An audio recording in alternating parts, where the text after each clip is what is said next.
Oke, oke, sip.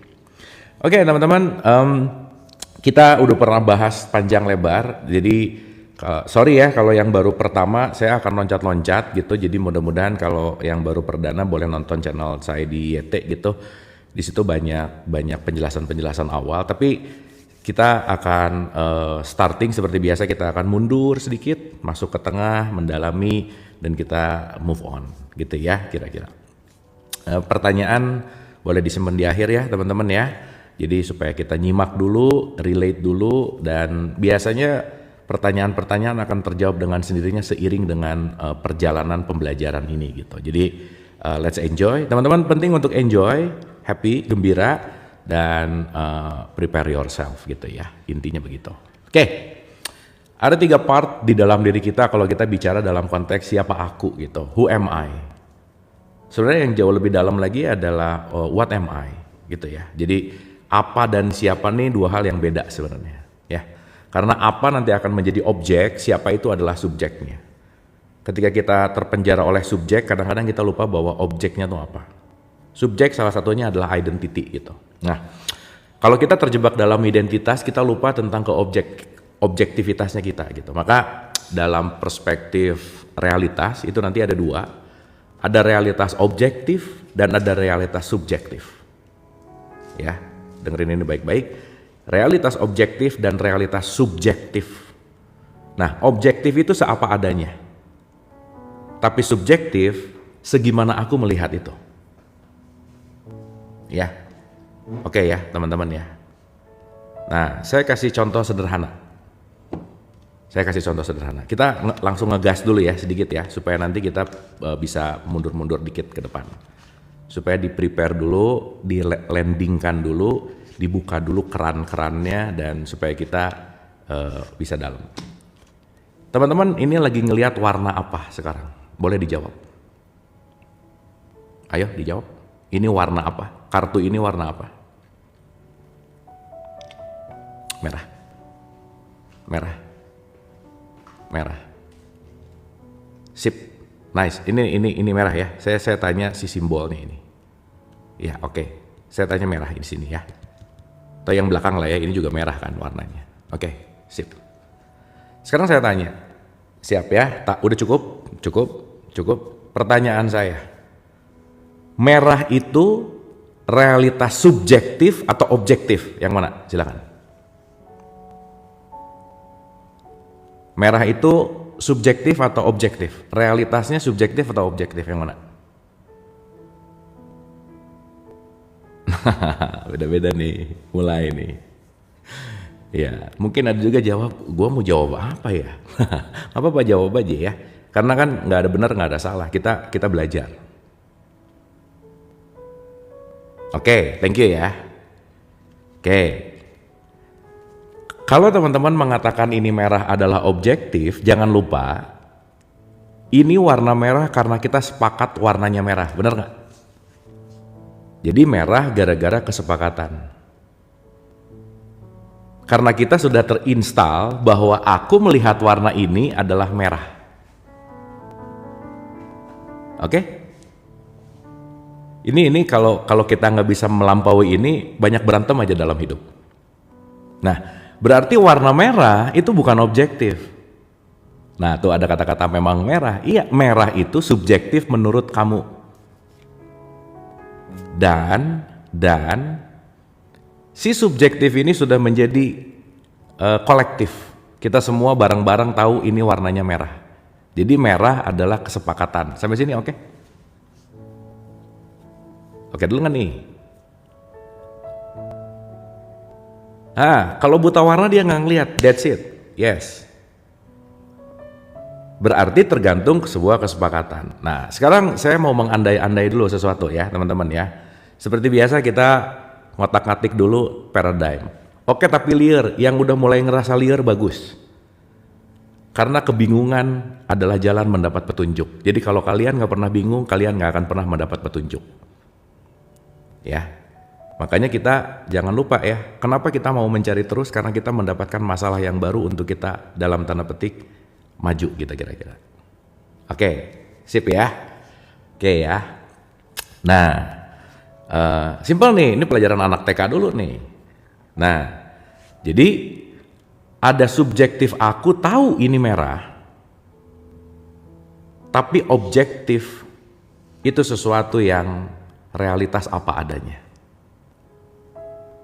Ya, jadi saya kasih gambaran, teman-teman, seandainya, kalau saya dari kecil dikasih tahu sama ibu saya ini warna hitam, ya, kalau saya dari kecil dikasih tahu sama ibu saya ini warna hitam, kira-kira begitu saya ditanya, Abu ini warnanya apa? Saya bakal jawab apa? Hitam. Betul nggak? Karena saya diinstal oleh ibu saya diinstal oleh ayah saya diinstal oleh lingkungan saya bahwa itu adalah hitam. Benar nggak? Nah, sekarang saya tanya, berarti ini merah atau hitam sekarang?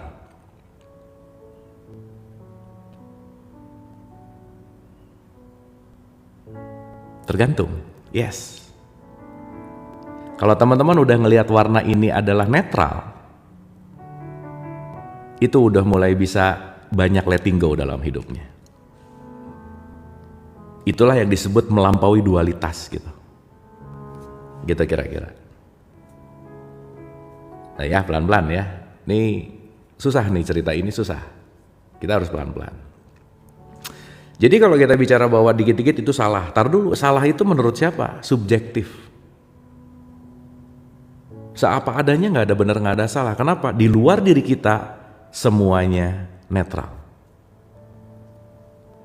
Pusing ya? Oke, ntar diulang, tenang. Kita bikin pusing dulu. Kenapa? Kalau nggak dibikin pusing, nggak berpikir. Kalau nggak berpikir, nggak akan naik kesadarannya gitu. Makanya ceramah tuh nggak bikin kesadaran. Kenapa? Karena dongeng.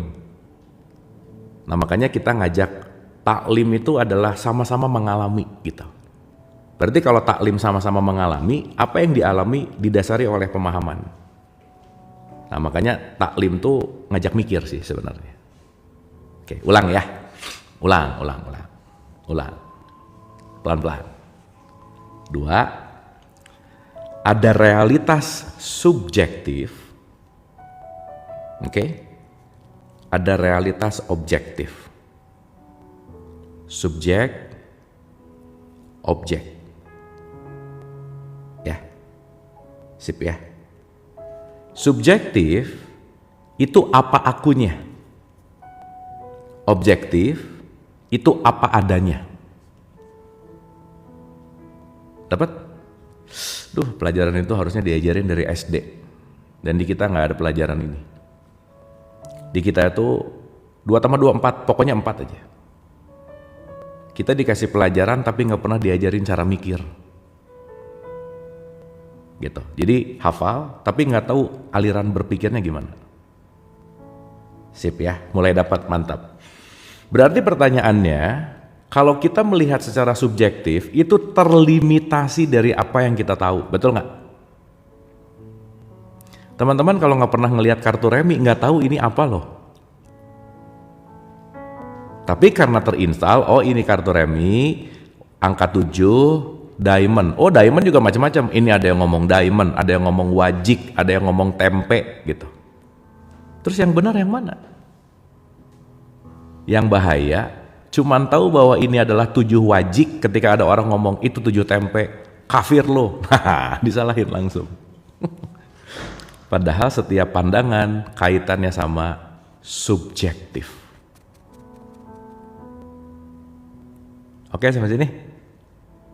Ini kita belum ngomong yang aneh-aneh nih. Ntar kalau udah ngomong ke ranah aneh-aneh banyak yang baper biasanya. Padahal dia hanya mempertahankan subjektivitas dia tanpa dia mengerti apa realitasnya gitu. Ya. Oke, teman-teman. Easy. Aman sampai sini? Nah ya, udahlah. Pokoknya mudah-mudahan yang nonton ini kelas-kelasnya nggak di 2+2 gitu. Kita naik di log 10.000 gitu ya kira-kira. Oke, yang belum ngerti dikunyah aja dulu. Nanti pelan-pelan di penjelasan ini akan ngerti pelan-pelan. Pusing lumayan, sip. Kalau pusing, kalau bingung, kalau makin berpikir, berarti cita-cita saya lumayan terkabul. Sip ya. Bener, kadang-kadang seneng aja nonton, ngerti nggak apa-apa, yang penting seneng dulu, it's okay, anyway, it's okay. Ya, karena kita lagi mau mengembalikan kita kepada kesejatian kita gitu. Makanya saya selalu mendisklaimer ya, saya tuh nggak penting teman-teman. Jangan percaya sama saya, nggak penting. Tapi apa yang disampaikan, apa yang dialirkan, kita bisa belajar sama-sama gitu. Ya, karena saya nggak pengen diikutin, tidak ingin meyakinkan sesuatu, tidak melawan apa-apa, tidak merendahkan apapun, tapi kita belajar melihat lebih jernih gitu. Gitu ya, karena sekarang kejernihan melihat kita tuh udah tertutup oleh layer tuh lapisan. Lapisan apa? Lapisan subjektif.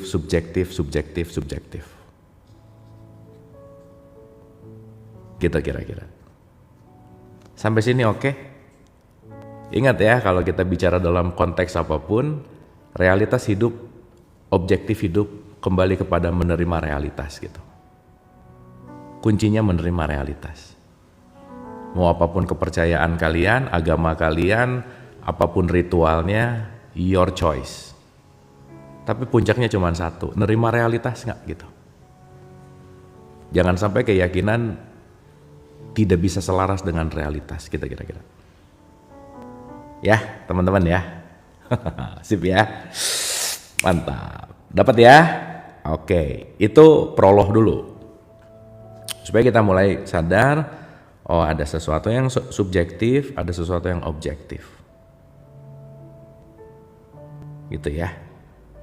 Buku apa yang saya baca teman-teman, ini racikan dari banyak. Ya saya suka cerita bahwa ini semua racikan dari research sekitar 16 tahun lah ya. Jadi kalau nanya buku apa aja, wah saya juga lupa baca buku apa aja, tapi seenggaknya ini jadi racikan yang didasari oleh letting go gitu. Ya gitu ya kira-kira ya teman-teman ya. Nah itulah yang mendasari, teman-teman sadar nggak? Untuk saya melakukan pertemuan di pagi hari ini, siang hari ini, saya mempersiapkan 40 tahunan lebih untuk menjadi ini. Jadi saya perlu nunggu, teman-teman perlu nunggu 40 tahun untuk ada pembicaraan ini. Betul nggak? Berarti saya mempersiapkan diri saya selama seumur hidup. Itulah kenapa teman-teman jangan pernah pengen jadi orang lain. Kenapa? Percuma, buat apa? Kalau kalian pengen kayak saya, kalian harus menghabiskan 40 tahun ke depan. Buat apa? Wasting time. Kalau pengen kayak dia, buat apa? Dia menjadi seperti itu tuh puluhan tahun loh. So artinya apa? Jadilah diri kita. Jadilah kesejatian. Karena menjadi siapapun perlu waktu seumur hidup kita kira-kira.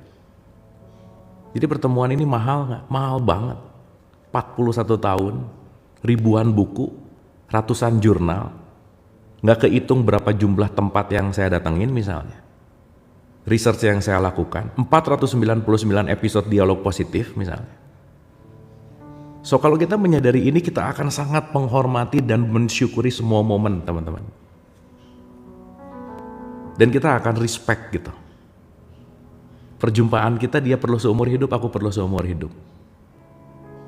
Dan atas dasar respect itu muncullah welas asih gitu. So di situ saya belajar untuk mau dengerin siapapun yang ngomong. Kenapa? Dia perlu seumur hidup loh untuk mau mengatakan ini. Gitu. Itulah inti dari silaturahim kalau dalam perspektif Islam.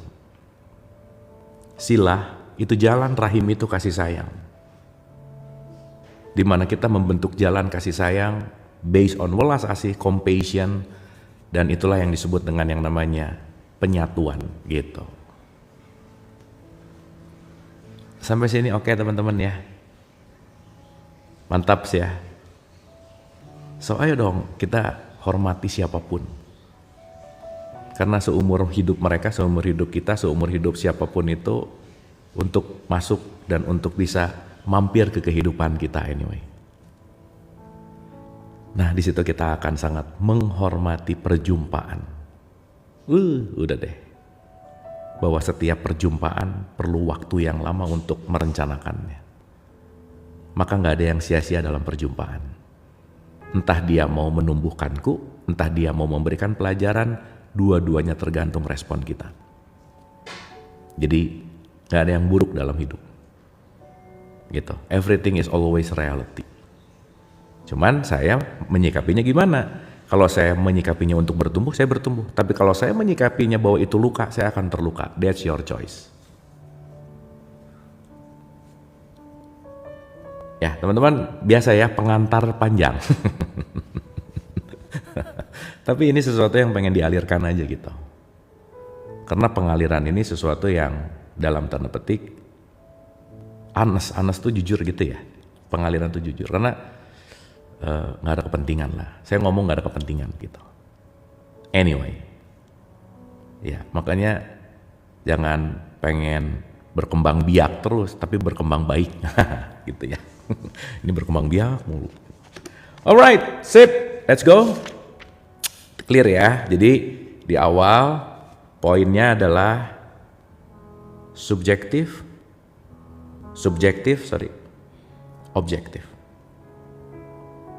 Nanti ada intersubjektif, lebih asik lagi tuh. Nanti pelan-pelan ya, supaya nanti kita ngerti, supaya kita nanti nggak ribut, nggak berantem tanpa sebuah kesadaran gitu. Ya, saya ulang, ada realitas subjektif apa akunya, dan ada realitas objektif apa adanya. Nah, ketidaknyamanan hidup karena apa akunya dan apa adanya berantem terus. Dah. Simple, semua penderitaan datang dari situ. Dan kita nggak bisa ngerubah keinginanku terjadi, nggak bisa. Hidup tidak sesuai dengan apa yang aku inginkan, no. Ya, tapi hidup sesuai dengan apa yang terjadi dalam realitas gitu. That's life. Hidup adalah mencicipi semua realitas pelajaran untuk kita mendapatkan ribuan rasa. Kalau kita menolak itu, kita nggak dapat ribuan rasa. Semakin ribuan rasa kita alami, semakin kaya kita. Oke, teman-teman ya. Jadi jangan salah melihat tentang orang kaya gitu. Ya. Dan uang tidak bisa memberikan kebahagiaan. Kalau dikit. Kalau banyak bisa ya. Anyway.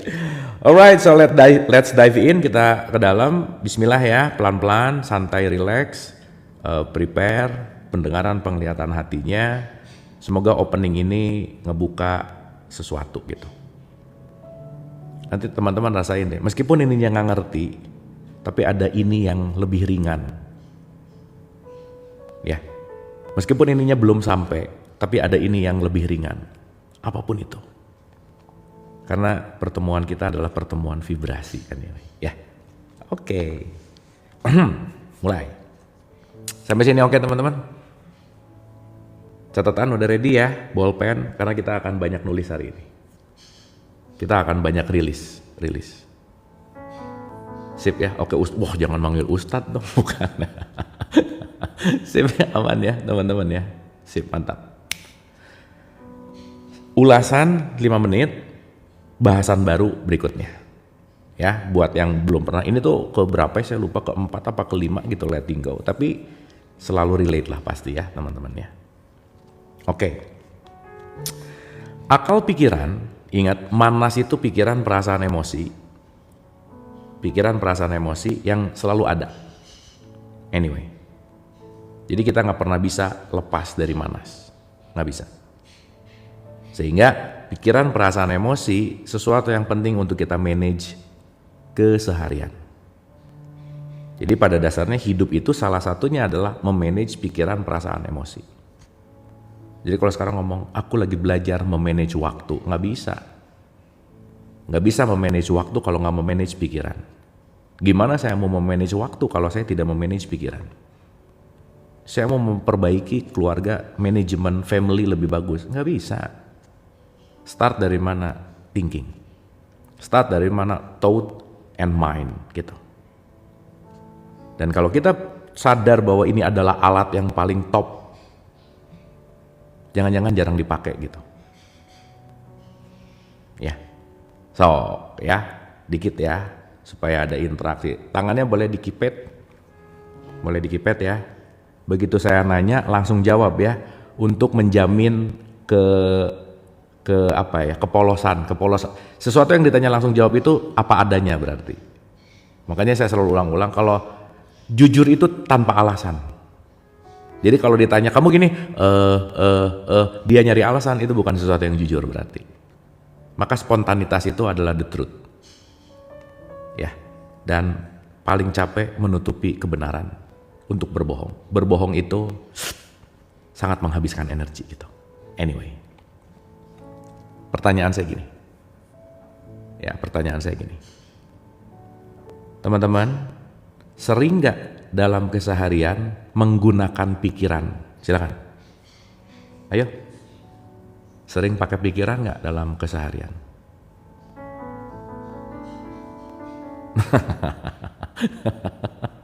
Nah, menarik ya jawabannya. Yang sering 62. Iya. Kebalik. Yang sering kita digunakan oleh pikiran. Bukan kita pakai pikiran yang pakai kita. Ya, saya ulang dulu ya. Beda. Saya menggunakan pikiran atau pikiran yang menggunakan saya. Maka kalau pikiran yang menggunakan saya jadi budak gitu. Begitu saya jadi budak, saya sama sekali tidak punya kehendak. Free will nggak punya. Karena tiap hari kita diperbudak sama pikiran gitu. Ya. Sip ya. Oke, pelan-pelan ya. Kita akan sampai ke situ nanti. Nah, kita tuh sering dipakai sama pikiran. Jadi pertanyaannya, pikiran tuh siapa? Aku tuh siapa? Nah, sehingga nanti kita punya separasi antara aku dan pikiranku gitu. Nah, mulai hidup di situ. Ya, kalau belum ada sekatnya masih bingung gitu. Gitu ya. Quote and quote dia masih ada dalam quote and quote ya. Kegelapan lah bahasanya. Anyway, sip. Akal pikiran dalam bahasa Inggris itu disebut mind. Pikiran itu disebut thought. Beda ya, pikiran dan akal pikiran itu dua hal yang beda. Ya, nanti pelan-pelan akan ngerti. Akal pikiran, mind, yang terdiri dari banyak pikiran, thought. Mind, thought. Nah, ini kadang-kadang susah pakai bahasa Indonesia terminologinya karena dua-duanya kalau di bahasa Indonesiain pikiran. Thought pikiran, mind pikiran. Ya, anyway. Jadi kalau saya ngomong akal pikiran, itu artinya mind. Kalau saya ngomong pikiran, itu artinya thought. Clear ya? Ingat-ingat itu. Oke. Mind yang terdiri dari banyak thought digerakkan oleh perasaan. So, kenalin dulu mekanismenya. Siapa yang menggerakkan siapa? Ya. Akal pikiran yang terdiri dari banyak pikiran digerakkan oleh perasaan. Maka satu perasaan bisa punya ribuan pikiran. Jadi bensinnya tuh di perasaan. Jadi kalau perasaannya nggak beres, pikiran kacau pasti. Coba kenali dulu ini. Karena kalau kita tidak mengenali ini, mau kalian sholat, mau kalian ibadah, zikir, mau ke gereja, ke pura, itu hanya menjadi ritual, tapi tidak mengenali self gitu. That's okay, itu okay pada tahapannya, tapi masa kita nggak mau berubah gitu kira-kira? Ya, jadi di segitiga manas tadi, pikiran, perasaan, emosi. Makanya salah satu bentuk saum adalah how to manage your feeling.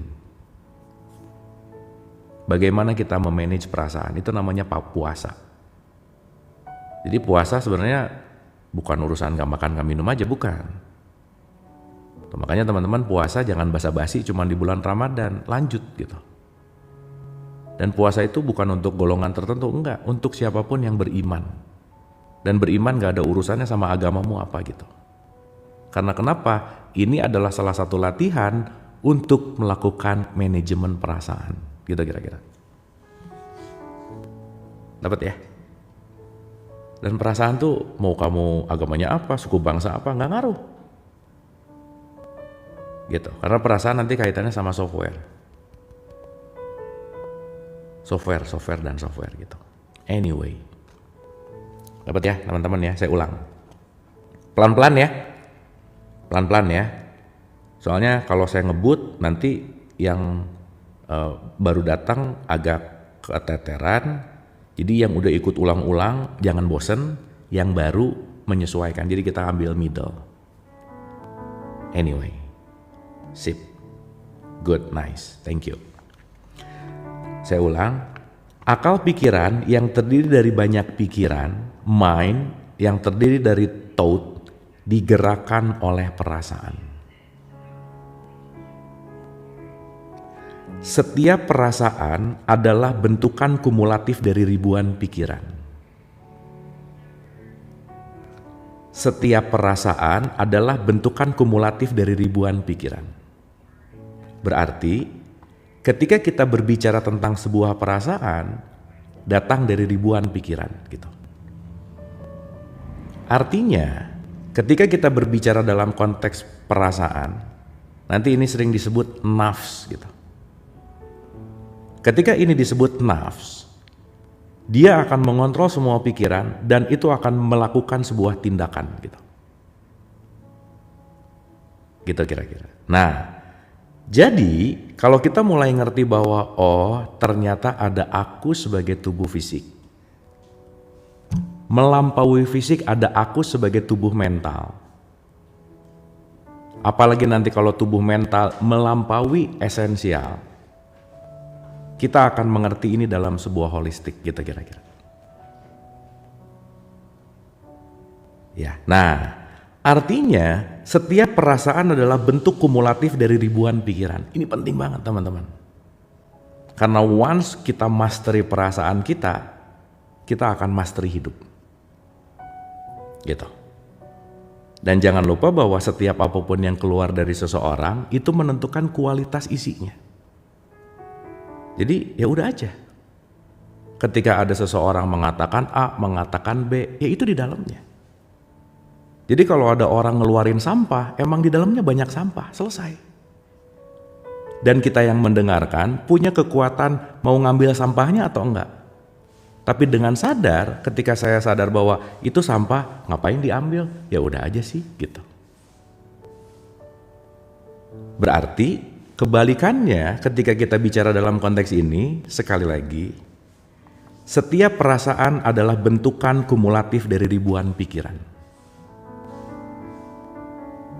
Dapat ya, teman-teman ya?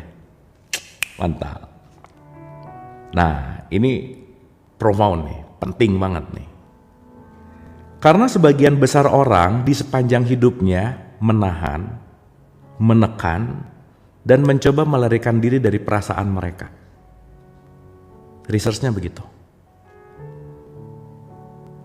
Energi yang tertekan itu menumpuk dan mencari ekspresi melalui nestapa psikosomatis, gangguan tubuh, penyakit emosional, dan perilaku yang kacau dalam hubungan antar pribadi.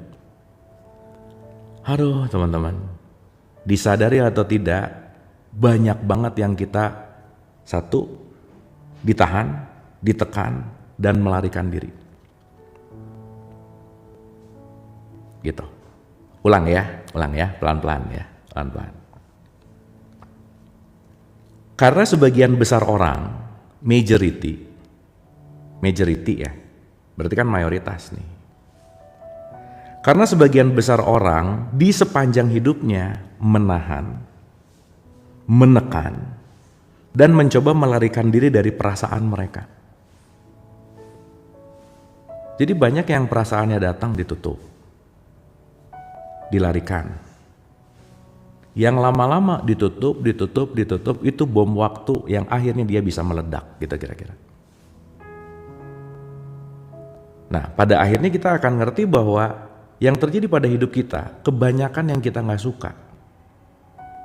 Sehingga lebih banyak orang yang tidak mengerti kita daripada yang mengerti kita. Berarti kata kuncinya apa? Letting go. Move on. Tapi ketika move on, penting untuk move in. Ketika letting go, penting untuk letting in. Artinya, jangan lupa, saya selalu mengulang-ulang ini teman-teman. Pokoknya jangan bosan aja. Kita sebagai manusia nggak pernah punya masalah dengan apapun dan siapapun kecuali sama egonya. Berarti permasalahan kita adalah ego.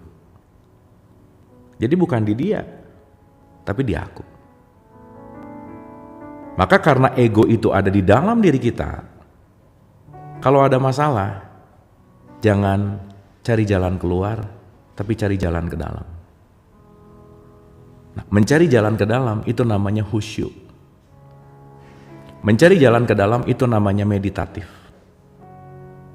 Mencari jalan ke dalam itu namanya tafakur. Apapun penamaannya, tapi poinnya adalah temukan sesuatu yang di dalam, karena yang di dalam diri kita akan memproyeksikan keluar gitu. Benar, teori semua ini karena prakteknya tergantung pola pikir. Benar banget. Benar banget. Tapi kalau kita nggak ngerti pola pikirnya, pola itu akan terulang.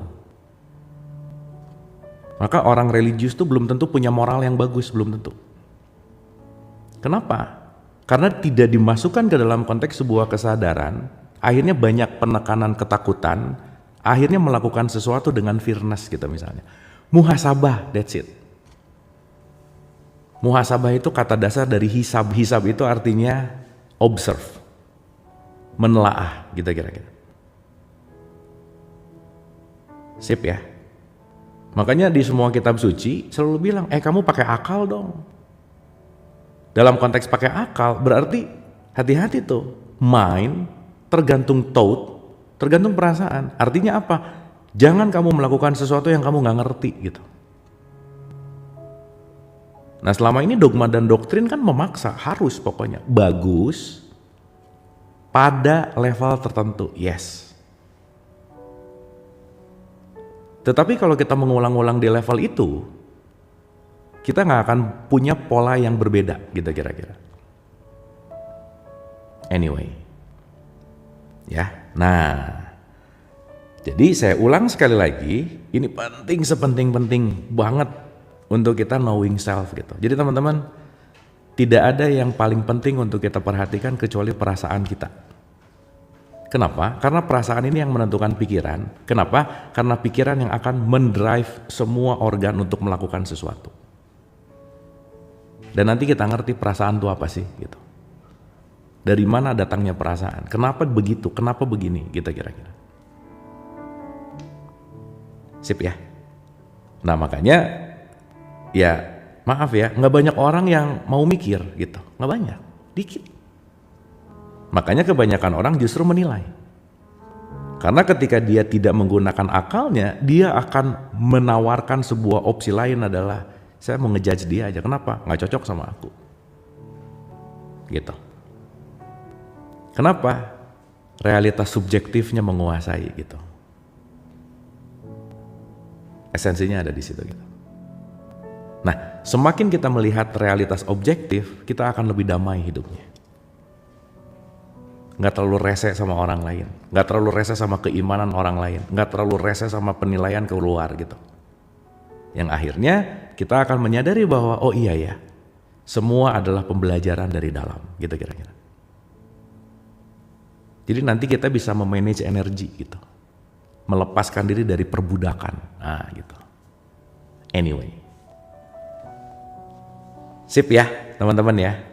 Nah, karena sebagian besar orang di sepanjang hidupnya menahan, menekan, dan mencoba melarikan diri dari perasaan mereka. Energi yang tertekan itu menumpuk dan mencari ekspresi melalui nestapa psikosomatis. Ini perasaan yang nggak beres, nggak disadari, psikosomatis.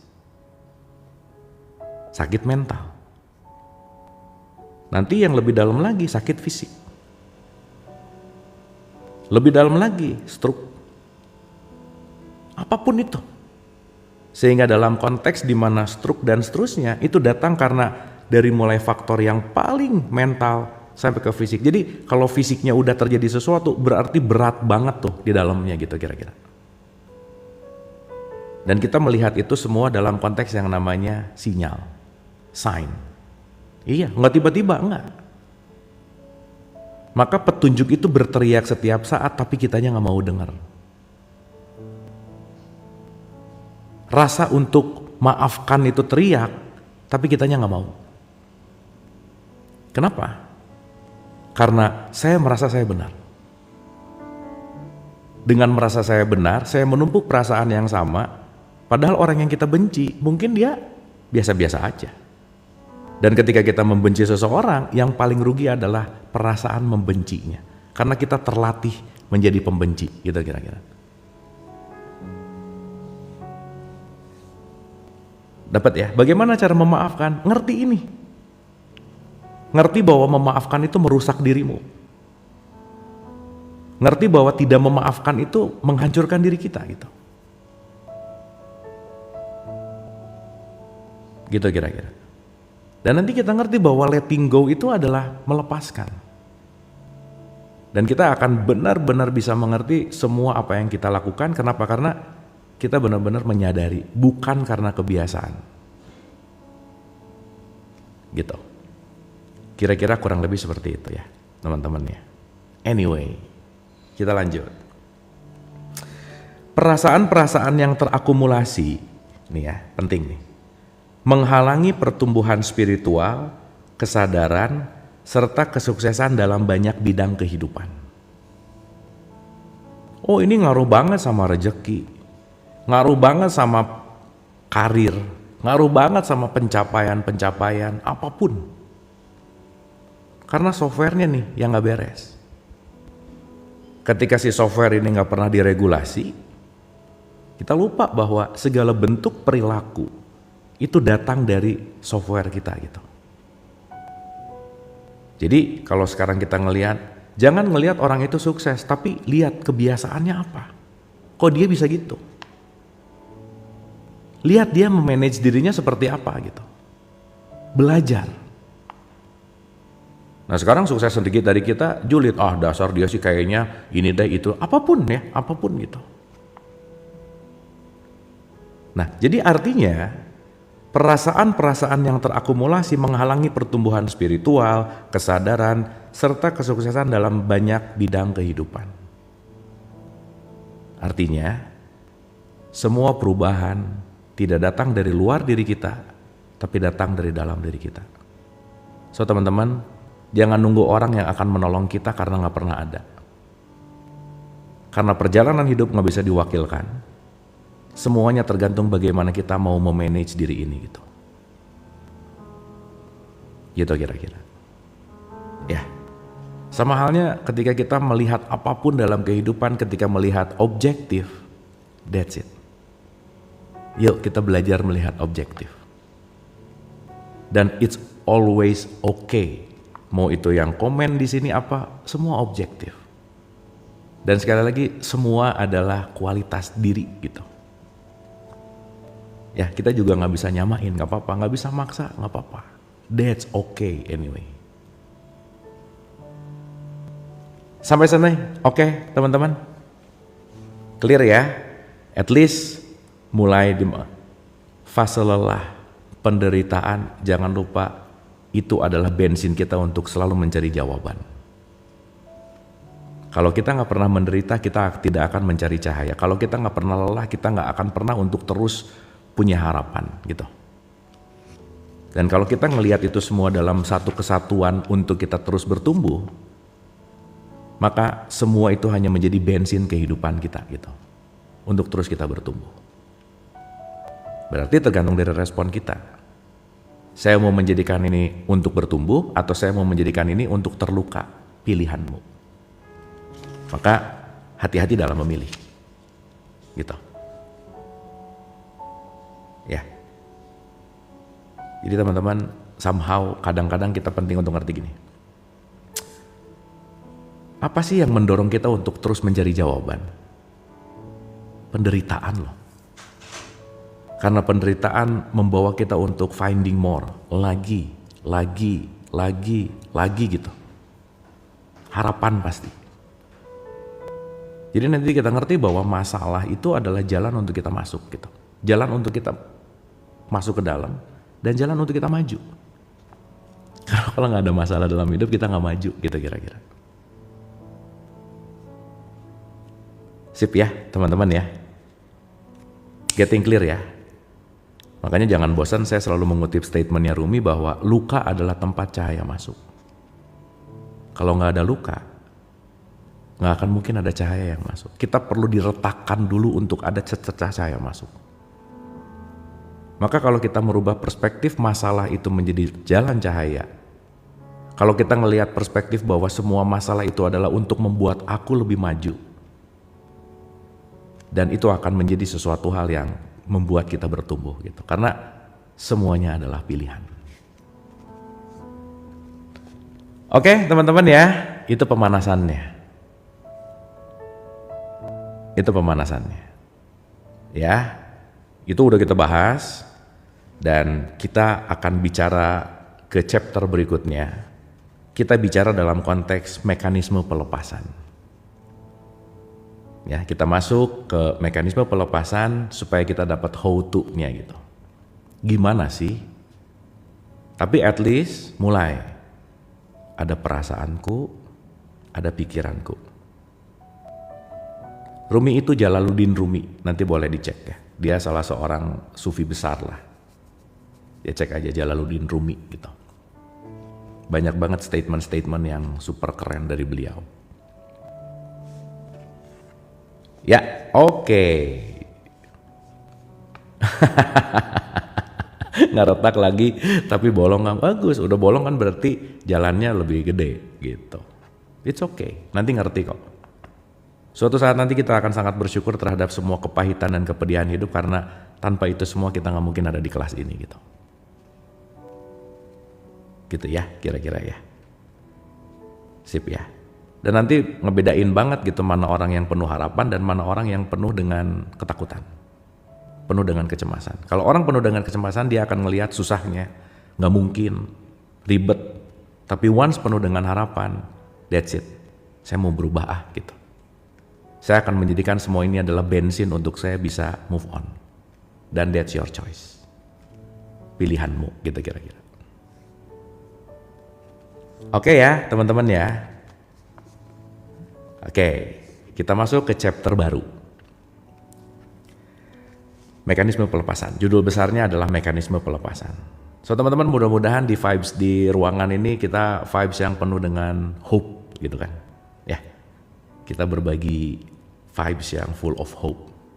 Dan wah sangat berbahagia kalau kita ketemu sama yang sefrekuensi gitu.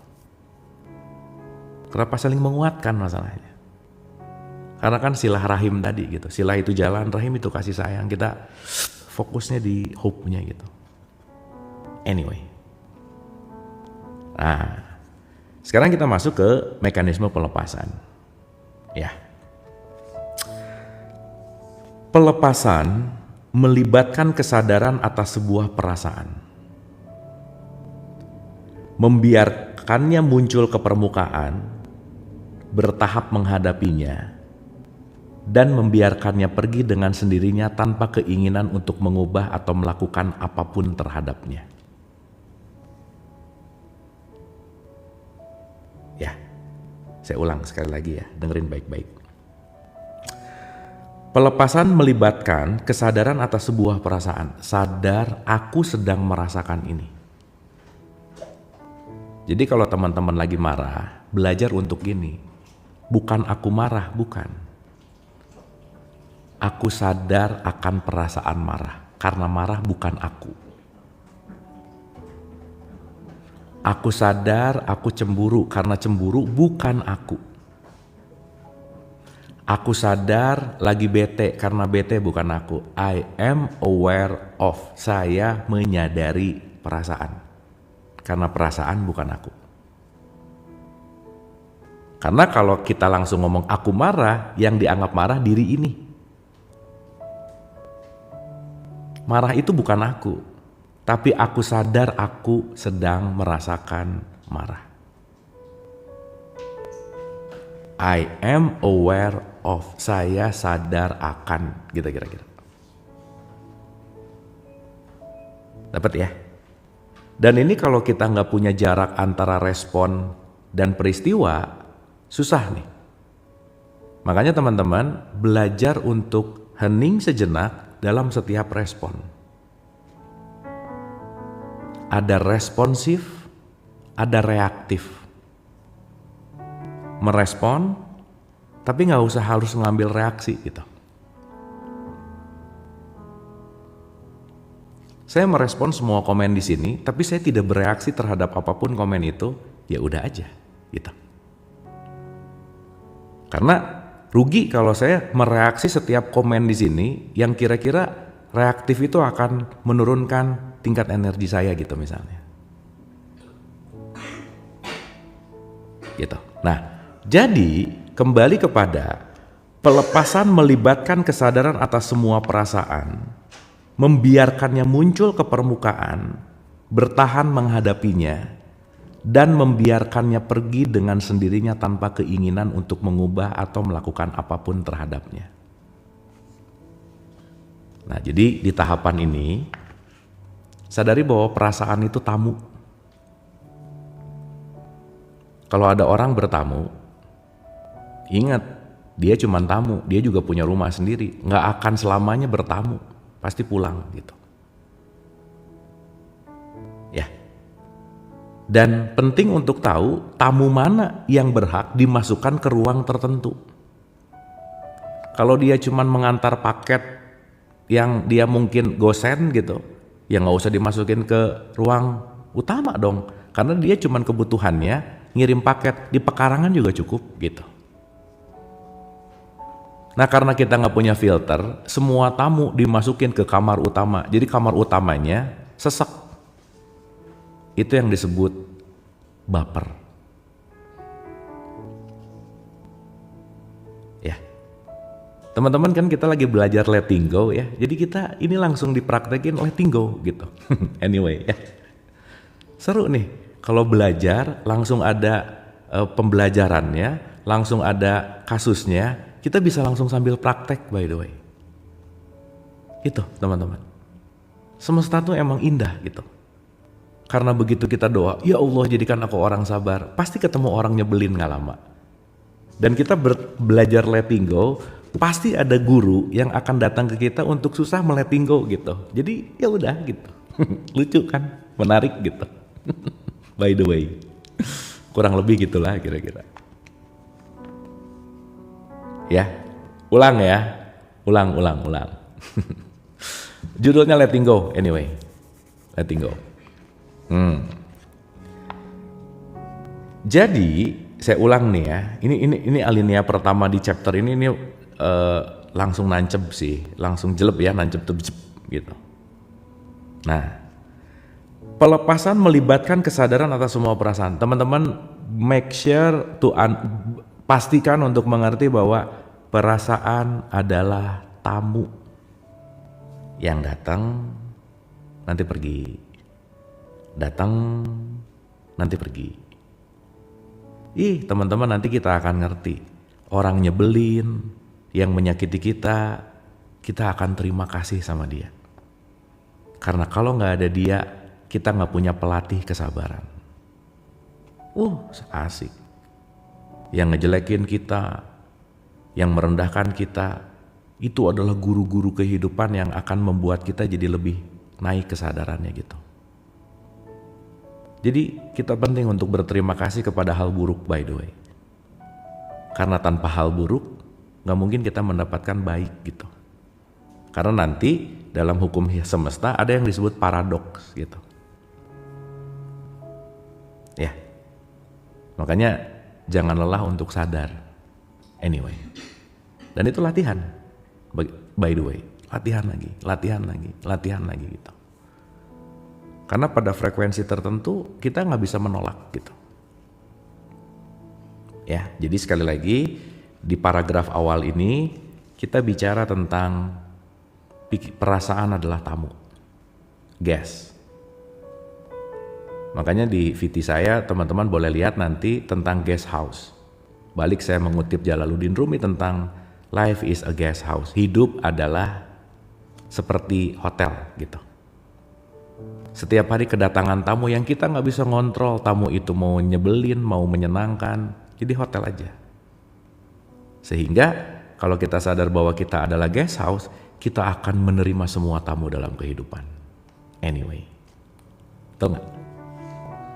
Nah nanti di beberapa pertemuan ke depan saya akan bicara belajarlah jadi manusia ruang, jangan jadi manusia perabotan gitu. Karena kalau kita jadi manusia ruang, kita akan mewadahi semua perabotan. Tapi kalau kita menjadi manusia perabotan, kita lupa bahwa kita adalah ruang, gitu kira-kira. Dan itu nggak mudah memang. Kenapa? Perlu ngerti dulu dan perlu latihan. Itu yang paling penting. Oke teman-teman, supaya bisa langsung kita aplikasikan, mungkin kita boleh hening sejenak. Coba rasain apa yang gak enak, sakit, yang pokoknya something hurts gitu ya. Yang kita anggap ini sesuatu yang aduh gimana banget, coba rasain dengan sepenuh hati.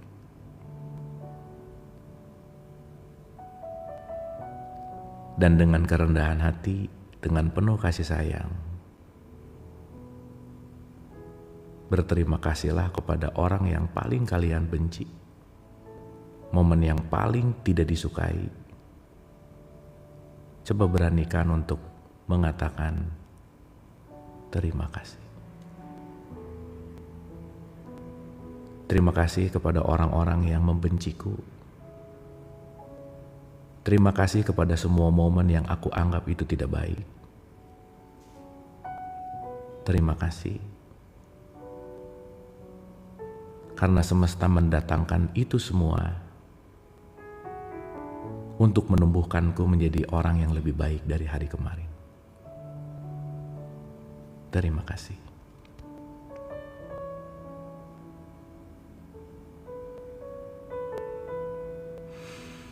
Anyway, gitu teman-teman. Itu dilatih tuh. Dilatih lagi. Dilatih lagi.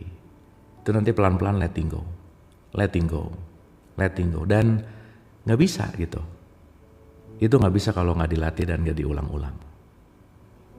Iya, nanti pelan-pelan emosinya turun. Yang asalnya bencinya 100, nanti turun jadi 90. Turun. Jadi nanti kita ngerti bahwa dia datang tuh bukan untuk ngebuat aku jadi down, bukan. Cuman gak ngerti waktu itu. Nah sekarang udah ngerti, oh iya ya. Ternyata bentuk kasih sayang Tuhan yang menyamar menjadi yang menyebalkan, dia menyamar aja sih. Untuk aku belajar. Cuman karena aku gak ngerti, jadi aku menganggap itu hal buruk gitu. Oke teman-teman. Sampai sini dapat ya. Meskipun ininya nggak ngerti, tapi ada ini yang lepas gitu bebannya. Gitu. Karena itu penting. Meskipun nanti datang lagi, tapi seenggaknya kita meregulasi gitu. Seenggaknya kita bisa masuk ke mengurangi attention atau energi ke perasaan itu gitu. Mantap. Thank you teman-teman, terima kasih. Anyway, jadi nanti lebih kita ngerti, lebih kita mengalami, lebih akan melihat, wah life is beautiful gitu. Bagi sebagian orang, susah sih ngomongin bahwa hidup ini indah, pret gitu misalnya ya. Iya, gak apa-apa juga. Makanya kan sekarang kata-kata sabar itu jadi toxic positivity, ini saya selalu ulang-ulang. Jadi sebisa mungkin kalau ada orang gimana-gimana, jangan ngomong sabar, janganlah. Kenapa? Karena kamu tuh gak ngerasain aku sih gitu ya. Tapi hadirlah dengan energi yang baik, karena mungkin dia gak perlu wejangan kita, karena dia perlu keberadaan kita untuk didengarkan. Gak usah banyak nasihat, gak usah banyak wejangan, hadir aja. Karena mungkin dia perlu telinga untuk dia mau ngomong gitu. Dan itu akan jauh lebih menyembuhkan. Sip ya teman-teman ya. Wah mantap, mantap. Oke. Nah, sekali lagi ya. Apakah perasaan ditahan, atau itu kita udah bahas, tapi nanti sebentar lagi kita akan tahu regulasinya. Ya, pelan-pelan.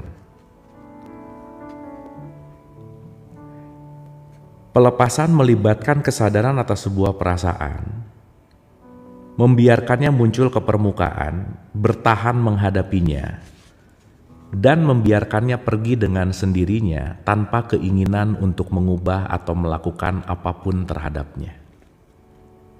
Oke. Ini berarti sekedar membiarkan perasaan itu berada di sana dan berfokus pada pelepasan energi di balik perasaan tersebut. Nah, teman-teman harus ngerti ini sih. Perlu ngerti ini. Perlu ngerti ini. Ya, contoh. Energi itu PLN di rumah kita. Ya. Ketika si energi adalah PLN yang menjadi listrik akan mengalir ke TV misalnya. Teman-teman maaf ya. Kalau nggak suka sama tayangannya, TV-nya jangan dihancurin. Cabut aja stop kontaknya, nanti mati. Ini ngerti nggak maksudnya? Ulang ya, ulang nih. Sama halnya gini, ngaca. Begitu ngelihat yang di depan kaca, buset jelek banget nih, dihancurin kacanya gitu. Beli kaca baru. Ngelihat lagi, buset jelek banget, dihancurin lagi. Beli 100 kali, di ke 101 baru sadar, ternyata yang jelek bukan kacanya, guanya gitu. Gitu ya. Dapat ya? Nah, berarti nanti relate mana objektif, mana subjektif. Jadi jangan nyalahin kacanya. Iya, bangetnya aja gitu. Banget tuh muka. Ya. Dalam artian, dalam tanda petik ya. Dan kita ngomong itu jelek berdasarkan apa? Subjektif. Nggak nerima. Kenapa? Karena udah masuk program bahwa yang keren tuh gitu. Gitu. Jadi kebanyakan orang berusaha mengganti kaca diulang-ulang tapi nggak ngerawat mukanya gitu. Berusaha merubah orang lain tapi tidak merawat cerminannya gitu. Ya. Dan ini kalau dilakukan ulang-ulang, uang habis, sampah kacanya banyak, nggak merubah keadaan hidup gitu. Gimana? Betul nggak? Make sense ya? Sehingga ketika begitu ngaca, yang disenyum-senyumin yang di kaca, oh ya kamu senyum dong, tapi yang ngacanya gini. Nah gitu.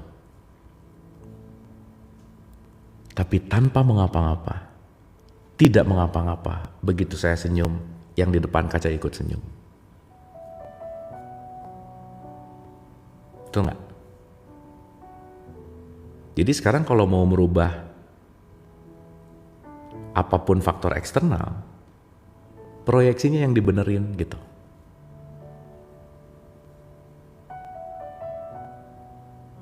Dapat ya teman-teman ya? Ya, saya ulang ya, pelan-pelan ya, pelan-pelan. Ya istighfar bagus sih. Tapi kebanyakan yang istighfar sekarang tuh latah biasanya. Ya subhanallah, alhamdulillah, latah. Ya bagus juga sih. Tapi kalau itu punya kesadaran, dia nggak hanya bunyi gitu. Dia nggak hanya sebuah habits gitu, tapi that's it. Aku ngerti nih. Kenapa itu sendiri? Kenapa itu keluar? Kenapa itu bunyi asbun benar? Sok ya, apa urusannya? Kena tai burung, astagfirullah, kena tai burung, aku bertobat. Apa urusannya tai burung sama bertobat coba? Kan latah itu namanya. Terus kelihatannya, wih religius banget ya gitu sih. Tapi ya udah ini jangan ngomong gini nanti banyak yang baper ya.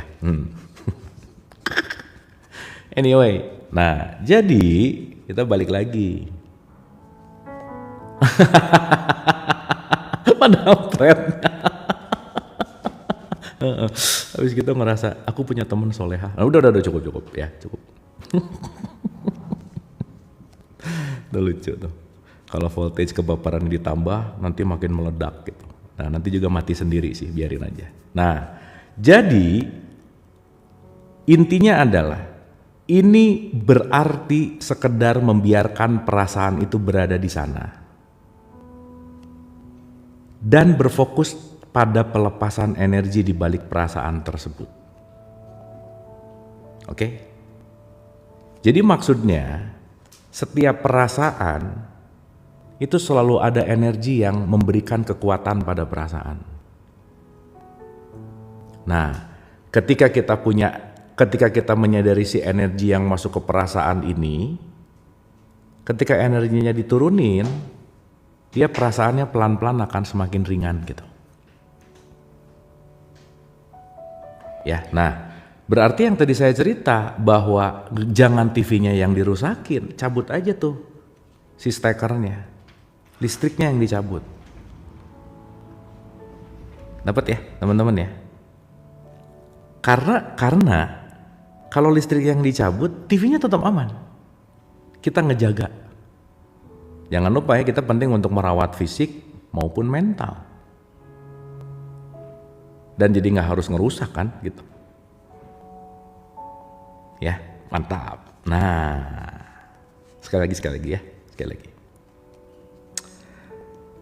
Ini berarti sekedar membiarkan perasaan itu berada di sana, berfokus pada pelepasan energi di balik perasaan tersebut. Jadi begitu dapat nggak enak,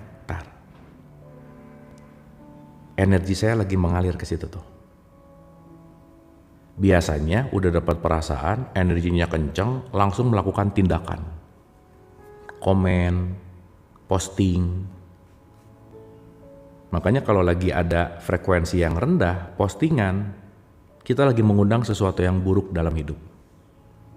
Jadi jangan heran kalau banyak hal buruk terjadi dalam hidup, kita mengundangnya tanpa sadar. Ketika kita apa? Ketika kita emosi. Ayo gimana? Aku tuh gak pernah julid sama orang, kenapa orang julid? Nah gak pernah tuh perasaan aja sih gitu. Gak tahu ya.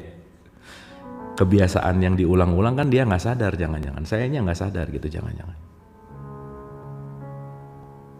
Dapat ya? Akhirnya begitu hal buruk terjadi, nyalahin kamu sih. Nah, jangan-jangan runtutan ketidaksadaran itu yang mengundang dia datang supaya kita sadar bahwa kamu selama ini tuh kayak gitu loh. Kamu selama itu tuh melakukan itu loh. Ingat rumusnya teman-teman, 95% kehidupan kita enggak sadar. 95%. Setelah usia kalian lebih dari 35-40. Karena setelah 35-40 kita dipenjara oleh habits, dipenjara oleh paradigma, dipenjara oleh mindset, dipenjara oleh belief system gitu. Yang datang suami orang gimana Kang? Itu mah PY ya. Apa itu PY? Problem Y gitu. KM kumaha maneh gitu kira-kira ya. Ya. Jadi after 35-40 kita terpenjara sama yang namanya habits. Terpenjara sama yang namanya paradigma gitu. Kumsi benar tuh, bagus. Gitu ya kira-kira. Dapat ya teman-teman ya? Clear ya? Jadi kalau ada perasaan, diem dulu.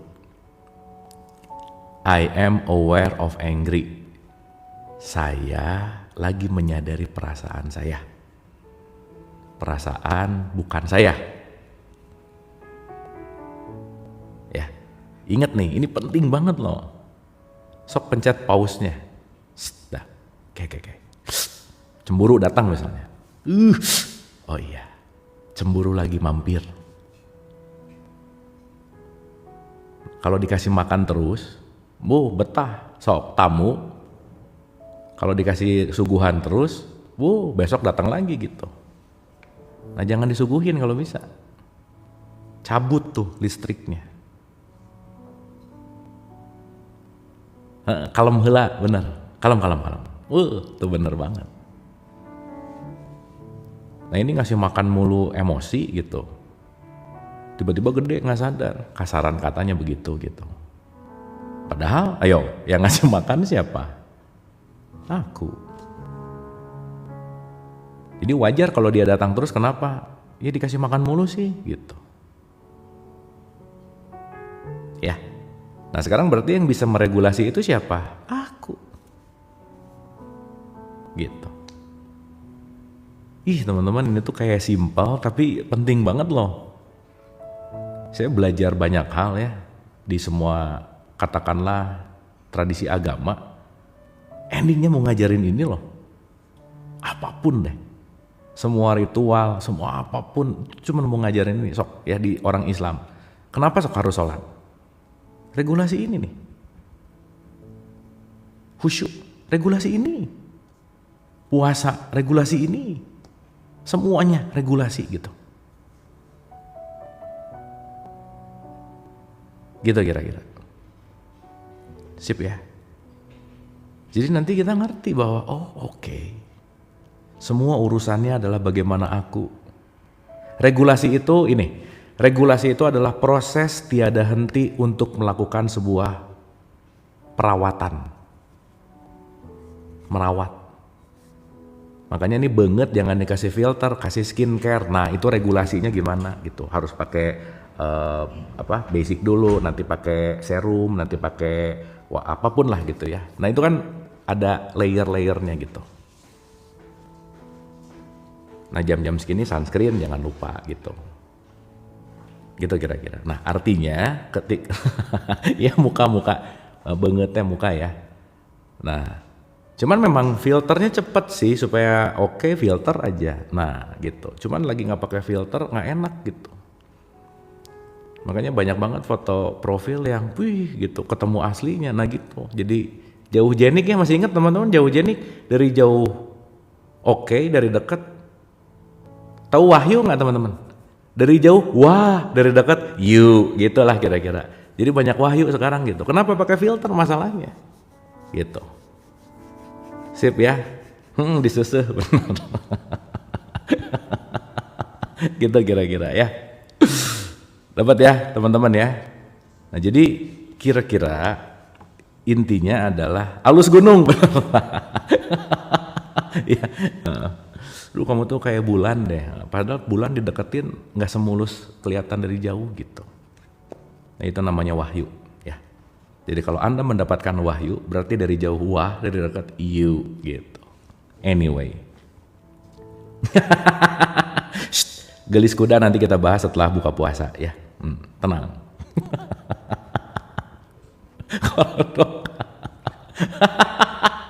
Ya oke. Sip ya.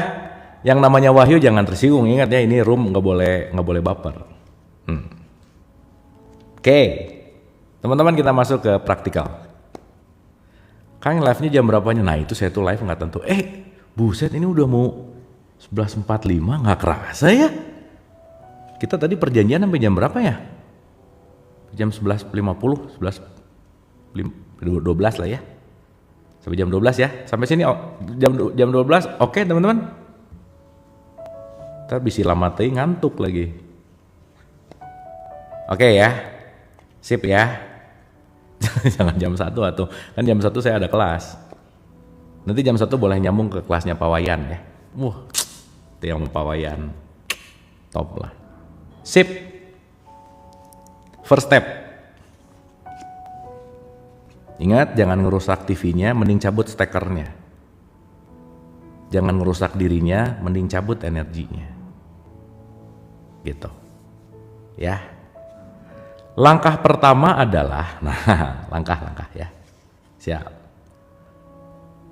Linknya ada di story saya. Ya, Pak Wayan salah satu guru saya. Ya, dari Bali, beliau dari Bali. Namanya juga Wayan tuh ya. Masa Wayan dari Batak? Bisa aja Ketang, bisa. Bisa aja. Ya, langkah pertama. Ya, jadi begitu ada apa namanya? Ada tamu. Sadari dulu itu tamu gitu.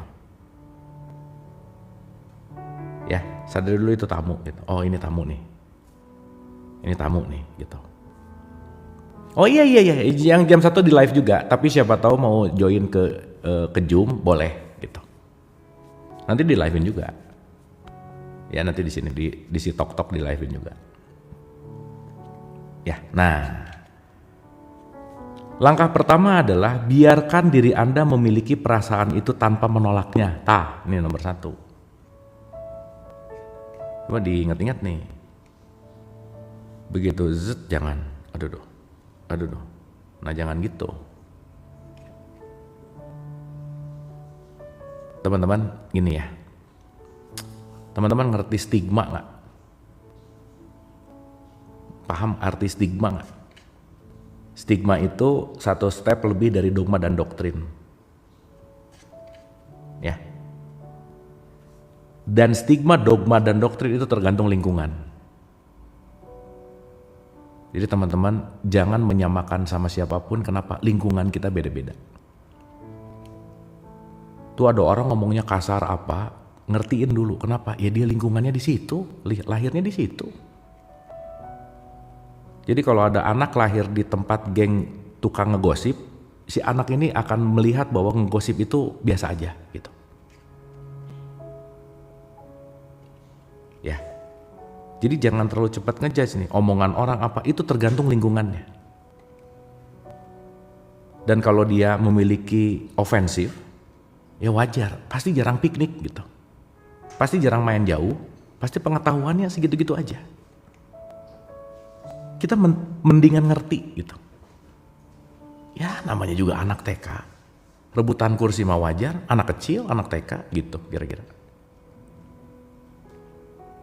Ya, karena balik lagi, benar. Makanya salah satu kunci kesadaran sifatnya apa? Memaklumi. Cuman koma ya, waspada juga gitu. Karena antara sabar sama tolol beda tipis, balik lagi tuh. Aku mah sabar aja, enggak bego aja sih. Bisa aja loh, sangat bisa gitu. Ya, makanya penting untuk knowledge-nya naik, pemahamannya naik, kesadarannya naik gitu.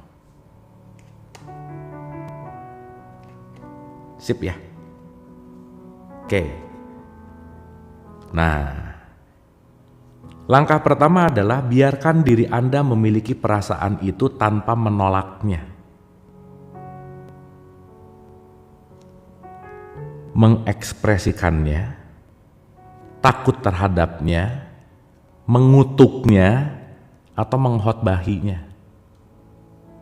Jadi begitu tamu datang, jangan dikhotbahin, jangan, udah sok. Contoh, ini teman-teman saya ngomongin stigma sedikit ya. Aduh, ini rada dalam tapi tolong dengerin baik-baik. Saya mau cerita dari metodologinya sedikit ya. Oke. Saya pinjem siapa ya? Saya pinjem Carl Gustav Jung aja. Siapa Carl Gustav Jung? Carl Gustav Jung itu salah satu psikolog terkenal. Tulisannya Jung, Jung biasanya. Menurut penelaahan Gustav Jung, salah satunya ya, ini terlepas apapun kita ngambil satu perspektif aja. Tapi nanti akan kita relatekan gitu. Akan kita relatekan dalam beberapa perspektif. Dia tuh bilang gini teman-teman. Nah kalau yang jomblo dengar kata Jung memang kayaknya kangen gitu ya. Jung, Jung, Carl Gustav Jung, bukan Jung. Jangan-jangan tadi pas ngomong Jung, tiba-tiba langsung refleks apa gitu, jangan-jangan gitu ya. Aduh, jam-jam kritis memang ya. Nah gini nih, kalau udah 45 menit ke atas emang langsung gini sih, nggak apa-apa ya. Emang efektivitas belajar tuh emang 45 menit sih. Nah kan nggak tahu ya, lagi gini. Menurut Carl Gustav Jung apa? Nah itu berarti udah cravingnya kelamaan. Nah, sok mending cari Ya terserah lah cari apa, Pak. Tapi yang penting secepatnya aja ya. Takut kronis. Oke. Aduh jadi lupa. Oh ya, Gustav Young itu dia bilang gini teman-teman. Setiap manusia itu punya paket bawaan bundling setiap kehidupan. Ya. Itu disebut arketipe. Nah, ini jangan dipikirin lah, ini mah wilayah psikologi ya. Disebut arketipe. Salah satu arketipe namanya anima animus. Ini mau pure pengetahuan aja ya, nggak usah terlalu di ngertiin lah. Gitu. Nggak akan ada di UTS, nggak akan ada. Nah, apa itu anima animus? Anima animus itu artinya adalah maskulin dan feminin. Jadi mau gimana pun kita sebagai manusia, kita tetap XXXY, ada dari ayah dan ada dari ibu. Jadi maskulinnya ada, femininnya ada. Jadi kalau sekarang kalian pengen, aku mau menjadi perempuan seutuhnya, nggak bisa. Atau aku mau menjadi laki-laki seutuhnya, nggak bisa. Kenapa? Secara alamiah ada anima dan animus. Oke? Nah, ada satu stigma nih. Laki-laki nggak boleh nangis. Ya, stigma tuh. Masuk ke belief system. Ketika si stigma menjadi belief, dan aku tahu aku ini laki-laki, masuk, aku laki-laki, dan aku nggak boleh nangis. Jadi belief nggak? Yes. Jadi stigma nggak? Yes. Berarti kalau ada tamu yang sedih pengen nangis, dia tolak. Berarti kan nggak cocok sama Hawkins tadi bilang, jangan dihotbahi, jangan ditolak. Gitu. Jadi dia perlu nangis, nyari dulu pojokan yang kosong, baru abis gitu ngerasa bersalah. Aku bersalah nih abis nangis, kenapa? Kan aku laki-laki, aku tuh nggak boleh cengeng gitu. Ayo, bahaya nggak realitas subjektif? Di mana realitas subjektif? Lihat MU kalah nangis terus, iya dok, nggak apa-apa dok ya, diterima aja. Diterima aja dok, udah. Menit 90-an ya, 4-3 emang jelek sih, tapi ya udah aja sih, gitu. Nah, saya balik lagi. Jadi, kenapa Hawkins bilang langkah pertama adalah biarkan diri Anda memiliki perasaan itu tanpa menolaknya, mengekspresikannya, takut terhadapnya, mengutuknya, dan menghotbahinya. Ingat, no wrong feeling, yang ada wrong action. Tidak pernah ada perasaan yang salah. Yang ada adalah respon dari perasaan terhadap tindakan yang tidak tepat. Oh, jarang yang latih gini teman-teman. Semua diperbudak oleh perasaannya. Semua diperbudak oleh pikirannya. Ingat, perasaan adalah bensin dari pikiran.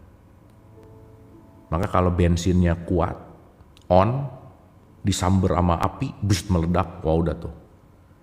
Salah dikit, padahal salah lihat, pukul dulu, padahal dia salah lihat, yang tadi tuh, salah baca misalnya. Berarti harus gimana? Pause. Begitu ada dia datang, oke, I accept. Hai marah, selamat datang, gitu ceritanya. Thank you ya udah datang, udah bertamu nih. Ada kamu lagi ngasih pesan apa sama saya gitu? Apa yang kamu hendak sampaikan sesuatu? Kenapa, ada apa nih gitu? Ya meskipun nggak literally gitu ya, tapi ini saya mau bicara tentang self talking. Teman-teman jangan lupa ya. Saya mau nanya dulu deh. Aduh, tapi kasihan yang jawab. Tapi nggak apa-apa ya, nggak apa-apa ya. Coba siap, pertanyaan terakhir sebagai closing.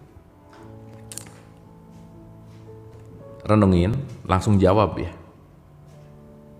Renungin, langsung jawab nih. Siapa orang yang paling sering kita ajak ngobrol dalam keseharian? Sok dijawab.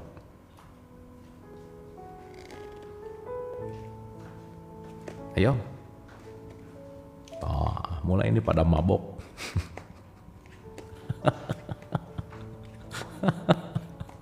Suami, istri, wah jarang. Anak jarang. Nah ini asik nih. Ini kenapa suami jawabannya banyak banget ya? Oh jawaban benernya mulai naik nih. 29, 30, 35. Wih keren, tepuk tangan dulu. Teman-teman, nggak ada siapapun yang paling sering diajak ngobrol kecuali aku, diri sendiri. Jadi pastikan sama self-talkingnya, ngobrol yang banyak hal yang baik dalam tanda petik. Kalau udah jomblo, lu aku jarang, nah gitu. Padahal self-talking itu penting. Nah maksud saya, ketika si tamu itu lewat, self-talking dulu. Hei Marah, kamu kenapa datang? Ada apa? Mau menyampaikan pesan apa? Nah kalau kita udah terbiasa gitu, akan ada waktu antara peristiwa yang datang dan aksi yang kita lakukan. Kita belajar responsif tapi tidak reaktif gitu. Dapat teman-teman? Ngerti ya? Sip ya? Gitu. Nah, setelah kita udah punya gap antara kejadian sama aksi, di situ kita bisa mulai bicara, saya bisa menguasai diri gitu. Makanya kalau kita nggak belajar menguasai diri, diri yang menguasai kita gitu. Ya, saya ulang. Langkah pertama adalah biarkan diri Anda memiliki perasaan itu tanpa menolaknya, mengekspresikannya, takut terhadapnya, mengutuknya, atau mengkhotbahinya. Itu berarti tidak memberikan penghakiman dan melihat itu hanyalah perasaan. Just feeling, dah. Itu dulu aja. Tekniknya adalah Anda bersama perasaan itu dan lepaskan semua upaya untuk memodifikasinya dengan cara apapun. Lepaskan keinginan untuk menolak perasaan itu. Penolakan adalah perlawanan yang membuat perasaan itu terus bekerja. Ketika Anda berhenti melawan dan mencoba untuk memodifikasinya, perasaan itu akan berubah menjadi perasaan berikutnya dan disertai dengan sensasi yang ringan. Perasaan yang tidak dilawan akan lenyap begitu energi yang mendasarinya menguap. Nah jadi,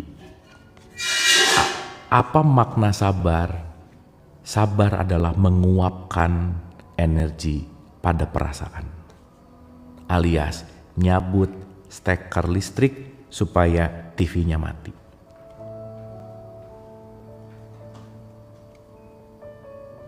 Dapat ya teman-teman ya? Nah, jadi nanti kita akan ngerti, oh ternyata ini energi yang harus saya alirkan ke tempat yang lebih tepat aja sih gitu.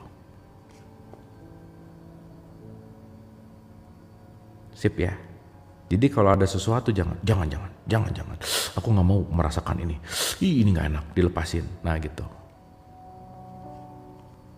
Sehingga nanti kita ngerti bahwa setiap perasaan adalah message.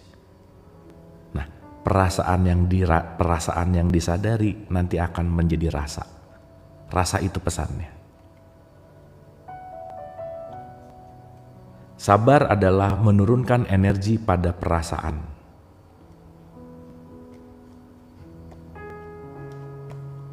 Nah menariknya benar, mau siap nggak siap tamu ini random.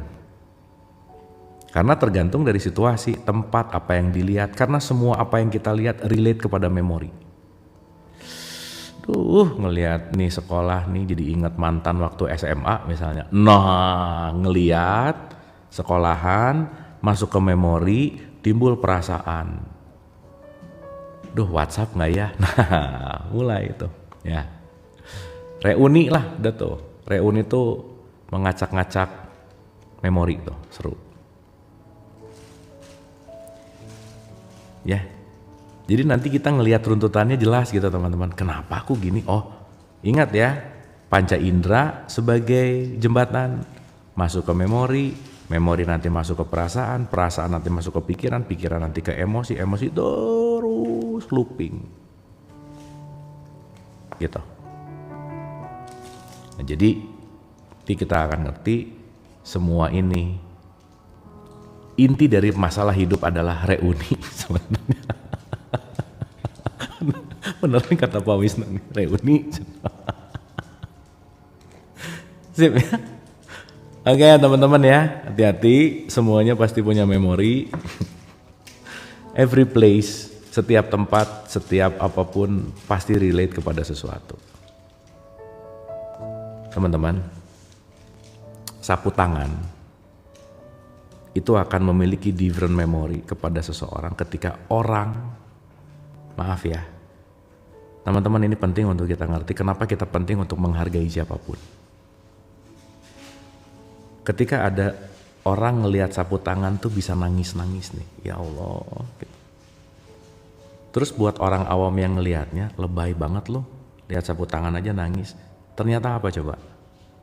Sapu tangan ini dikasih sama ibunya yang baru aja meninggal. Jadi dia melihat sapu tangan, dia melihat ibunya. Nah, nanti ngerti nih, kemana saja kamu menghadap, kamu melihat aku. Apa maksudnya? Kita akan bahas di episode yang akan datang gitu. Oke ya, teman-teman ya. Jadi sekali lagi, intinya di pertemuan kita kali ini, bagaimana kita bicara atau bagaimana kita menyadari tentang regulasi dari perasaan. Dan nanti kalau kita ngerti, dan gak ada yang ngerti sih, semuanya berproses untuk semakin mengerti. Ingat ya, kita gak ada guru murid, kita semua belajar bersama, dan yang paling penting kita semua tulus untuk saling mau belajar gitu kira-kira. Oke guys,